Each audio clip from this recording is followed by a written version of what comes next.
आदमी इस शिकार को देखता है। लड़की मार्सिया ने उसकी स्कर्ट के निचले हिस्से को खींचा। डेनिस को एक संकेत मिला और उसने तुरंत उसे शहर में प्रवेश करने के लिए चुना। उसे अंधेरे कमरे में खींचे और दरवाजा बंद कर दी। मदद के लिए मार्सिया की पुकार गूंज उठी, लेकिन कुछ सेकंड बाद डेनिस को मार्सिया को वापस कमरे में फेंकना पसंद नहीं आया। पता चला कि वह अपहरणकर्ता को घृणित महसूस कराना चाहती थी। जैसे ही वे तीनों चर्चा कर रहे थे, एक लंबी और पतली महिला बाहर दिखाई दी। कमरे में मौजूद 3 लड़कियां मदद के लिए चिल्लाईं, लेकिन जब दरवाजा खुला तो वह महिला अभी भी डेनिस थी। केसी, क्लेयर और मार्सिया तुरंत डर गए। अपहरणकर्ता एक सज्जन महिला में बदल जाता है। उनसे सहमत होने से डेनिस को महिलाओं को नुकसान न पहुंचाने के लिए गंभीरता से मना लिया जाएगा। मुझे नहीं पता कि कितना समय लगा। केसी सपने से जागी और उसने अपहरणकर्ता को मुस्कुराते हुए और दरवाजे के सामने बैठे देखा। वह बहुत स्मार्ट नहीं दिखता। केसी ने फिर पूछा, आपकी आयु कितनी है? 9 साल की। केसी ने तुरंत अनुमान लगाया कि यह लड़का सिजोफ्रेनिक था, इसलिए केसी ने उसे हेरफेर करने और डराने धमकाने की कोशिश की। खुलासा करते समय लड़का रोते हुए डर गया। लड़के हेडविग के मुंह से मिली खबर से क्लेयर को टूटी हुई छत मिली। उसने अपनी ऊंची एड़ी का उपयोग बार बार पीटने के लिए किया और एक छेद का पता लगाया, और अब हेडविग दरवाजा तोड़ना चाहते हुए पीछे मुड़ा, लेकिन केसी और मार्सिया ने उसे जबरन रोक दिया। लेकिन अचानक हेडविग ने हार मान ली, जिससे क्लेयर को भी अधिक समय मिल गया। और जब दरवाजा दोबारा खुलता है तो डेनिस का व्यक्तित्व फिर से प्रकट हो जाता है। फिलहाल क्लेयर भी यहाँ आसानी से प्रवेश कर सकती हैं। क्लेयर एक ही बार में चलने वाले पाइप के साथ रेंगता रहा। डेनिस ने भी बिना छोड़े पीछा किया। क्लेयर को एक कोठरी में छिपना पड़ा। डेनिस को भागते हुए देखकर क्लेयर को लगा कि वह भाग गई है। लेकिन मुझे लगा मैंने तुम्हें खो दिया। क्लेयर कांपने की हद तक तनाव में थी। लेकिन एक सेकंड बाद, मुझे लगा मैंने तुम्हें खो दिया।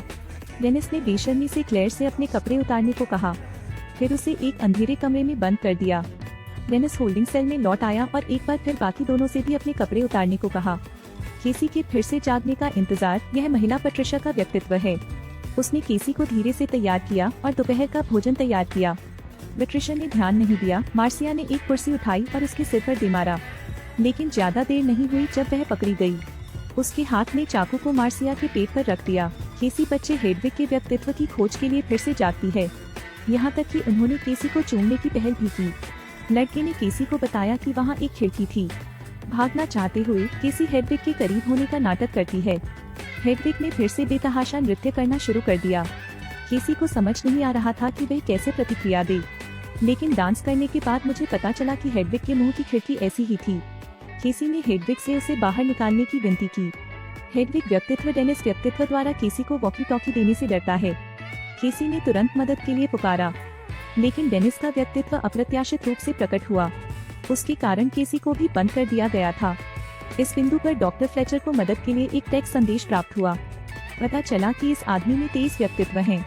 आमतौर पर वह एक डिजाइनर हैं। मैं व्यक्तित्वों को कालानुक्रमिक क्रम में जारी करूंगा, लेकिन हाल ही में उनकी नियंत्रक भूमिका डेनिस के व्यक्तित्व ने ले ली है। डेनिस ने इन 3 लड़कियों का अपहरण कर लिया, यहाँ तक कि वह मनोचिकित्सक के उपचार के प्रत्येक नियमित सत्र से भी बचते रहे। लेकिन श्रीमती फ्लेचर द्वारा डेनिस के कार्यों पर अभी भी सवाल उठाए गए थे। इसी दौरान वह उससे मिलने गई, लेकिन डेनिस ने उससे कहा, चाहे वह हो या मास्टर व्यक्तित्व, वे केवल 24वें जानवर व्यक्तित्व की सेवा कर रहे थे और जंगली जानवर प्रकट होने वाले हैं। मन ही मन शंकित श्रीमती फ्लेचर ने बाथरूम जाने का बहाना बनाया। उसे पता चला कि क्लेयर बंद है, लेकिन अब बहुत देर हो चुकी है। डेनिस ने श्रीमती फ्लेचर पर हमला किया। इस आदमी में 23 व्यक्तित्व हैं और उनका 24वां जानवर व्यक्तित्व पहले ही प्रकट हो चुका है। उसकी त्वचा नीली नसों से ढकी हुई थी। श्रीमती फ्लेचर ने उस पर चाकू से बार बार वार किया, लेकिन चाकू भी टूट गया। वह त्वचा क्षति नहीं पहुंचा सकती। अंततः निराशा में श्रीमती फ्लेचर की भी मृत्यु हो गई और केसी ने छवि की मदद से आसानी से दरवाजा खोल दिया और वह कमरे से बाहर आई तो मार्सिया को मृत पाया। उसने क्लेयर की कोठरी का दरवाजा फिर से खोला। क्लेयर ने सख्त तौर पर मदद की भीख मांगी, लेकिन क्लेयर को किसी चीज ने खींच लिया था।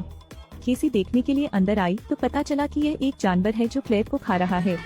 केसी ने दरवाजा बंद कर दिया और भाग गई, लेकिन वह अकेला चांदी का दरवाजा जानवर को कैसे रोक सकता है। इस समय जंगली जानवर दीवार पर चढ़ रहे हैं। केसी के आंदोलन के तहत मेजबान व्यक्तित्व उभर कर आता है, लेकिन उन्होंने अपने सामने दर्दनाक मंजर देखा। उसने सक्रिय रूप से केसी से उसे मारने के लिए कहा और उसकी ठीक बाद 23 वैकल्पिक व्यक्तित्व प्रकट हुए।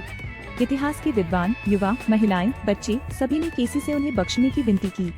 अंत में केसी को गाइड का धन्यवाद करते हुए बंदूक मिल गई। केसी ने दरवाजा खोला और भाग गई, लेकिन इस बिंदु पर जानवर का व्यक्तित्व भी प्रकट हुआ। अचानक जानवर ने केसी पर हमला कर दिया और उसके पैर को काट डाला। लेकिन जब केसी ने बंदूक उठाई और गोली चलाने ही वाला था तो जानवर फिर से चला गया। केसी भागती रही, लेकिन आसपास भागने का कोई रास्ता नहीं था। केसी केवल लोहे के दरवाजे के पीछे छिप सकती थी। उसके हाथ में सिर्फ 2 गोलियां थीं। इसी समय जानवर प्रकट हुआ। 1 गोली, 2 गोली, लेकिन जंगली जानवर अभी भी खड़े हो सकते हैं। बंदूकें भी केवल त्वचा पर घाव करती हैं।